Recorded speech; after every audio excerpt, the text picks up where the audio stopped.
Hi students. Hi sir. Today we are learning what? Pronoun. What it is? Pronoun. Pronoun ಅಂತ ಹೇಳಿದ್ರೆ ಸರ್ವನಾಮ. ಏನು? ಸರ್ವನಾಮ. Okay. So ಸರ್ವನಾಮ ಅಂತ ಹೇಳಿದ್ರೆ ನಾವು ನಾಮಪದದ ಬದಲಾಗಿ ಬಳಸುವಂತಹ ಪದಗಳು. ನಾಮಪದದ ಬದಲಾಗಿ ಬಳಸುವಂತಹ ಪದಗಳು. ಓಕೆ. ಸೊ ಅದನ್ನ ನಾವು ಯಾವ ರೀತಿ ಇಂಗ್ಲಿಷ್ ನಾಗ ಹೇಳ್ತೀವಿ ಅಂತ ಹೇಳಿದ್ರೆ pronouns.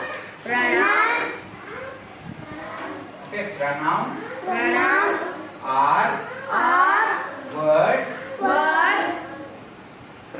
are words. Pronouns are words used in the place of nouns. So pronouns are words used in the place of nouns. Nouns ಅಂತ ಹೇಳಿದ್ರೆ ಏನಪ್ಪ? Place name, person name, things name, animals name. ಇವೆಲ್ಲ ಏನಿವು names. ಈಗ ನಿಮ್ಮ ಹೆಸರು ಹೆಂಗದವಲ್ಲ ಹಂಗ ಏನು ನನ್ನ ಹೆಸರು, ನಿಮ್ಮ ಹೆಸರು, ವಸ್ತುಗಳ ಹೆಸರು, ಪ್ರಾಣಿ ಪಕ್ಷಿಗಳ ಹೆಸರು ಇರ್ತಾವಲ್ಲ. ಸೊ ಅವೆಲ್ಲ ನೇಮ್ಸ್. ಓಕೆ. ಇಲ್ಲೆಲ್ಲ ನಾವು ಬರೆದಿದ್ದೇವೆ ನೌನ್ಸ್, ನಾಮಪದಗಳು, ನೇಮ್ಸ್. ಅದರ ಬದಲಾಗಿ ಬಳಸುವಂತಹ ಪದಗಳಿಗೆ ಪ್ರನೌನ್ ಅಂತೀವಿ. ಏನಂತೀವಿ? Pronoun. Now we have to study about pronoun. Okay. So see here are some sentences. So you can see. Now you see here. This is a Krishna. So ಇಲ್ಲಿ ಈ sentence ನಲ್ಲಿ ಕೃಷ್ಣ ಅನ್ನೋದು ನೌನ್. ಕೃಷ್ಣ ಅನ್ನೋದು ಏನಪ್ಪ ಇದು? Noun. ಈಗ ಈ ಕೃಷ್ಣನ ಬದಲಿಗೆ ನಾವು ಏನ್ ಬಳಸಬೇಕು? ಪ್ರನೌನ್. ಏನ್ ಬಳಸಬೇಕು? ಕೃಷ್ಣ ಅಂತ ಹೇಳಿದ್ರೆ ಇಲ್ಲಿ ತನುಶ್ರೀ, ಕೃಷ್ಣ ಅಂದ್ರೆ ಇಲ್ಲಿ ಅವನು ಹುಡುಗ. ಓಕೆ. ಈಗ ಕೃಷ್ಣ ಅನ್ನೋದು ಥರ್ಡ್ ಪರ್ಸನ್. ಎಷ್ಟನೇ ಪರ್ಸನ್? ನಾವು third person.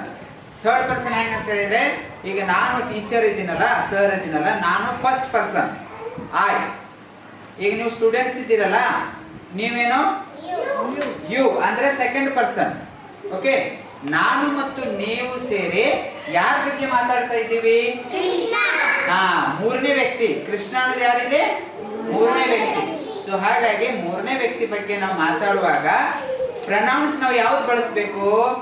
He, she, he, he's ಮತ್ತು him.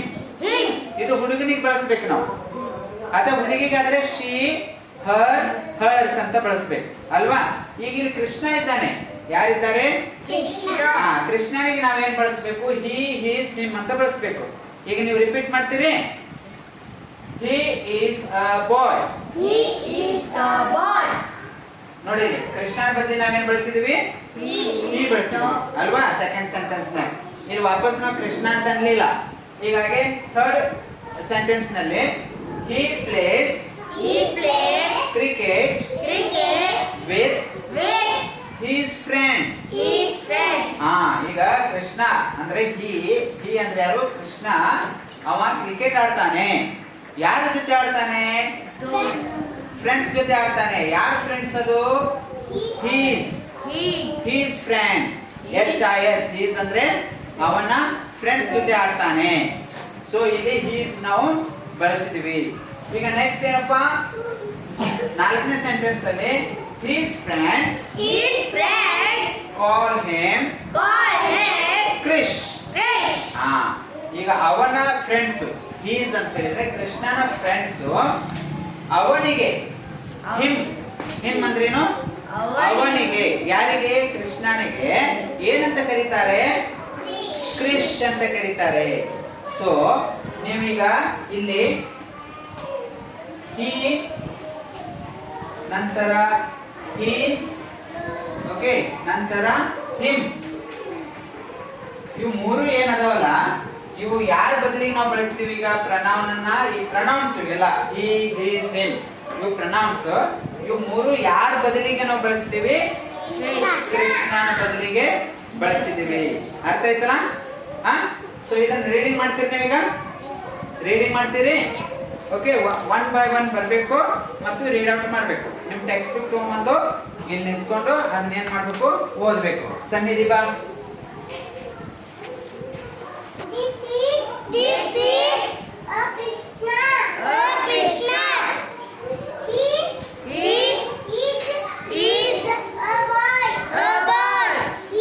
He plays cricket with his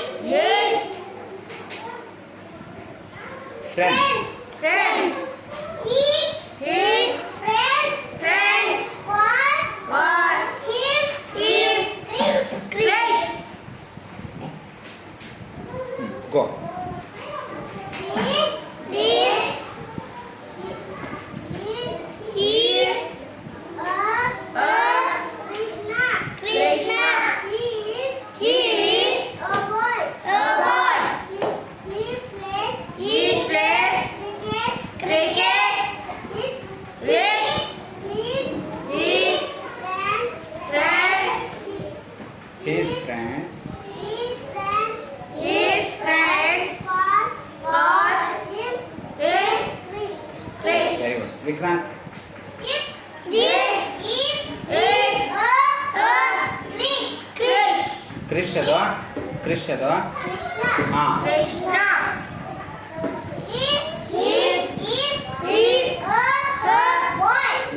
He plays cricket with his friends. His friends call him Krish. Yes, very good. Adya, come and read fast.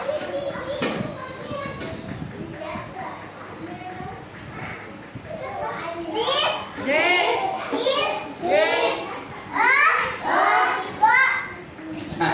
Krishna. Krishna. He. He is a boy.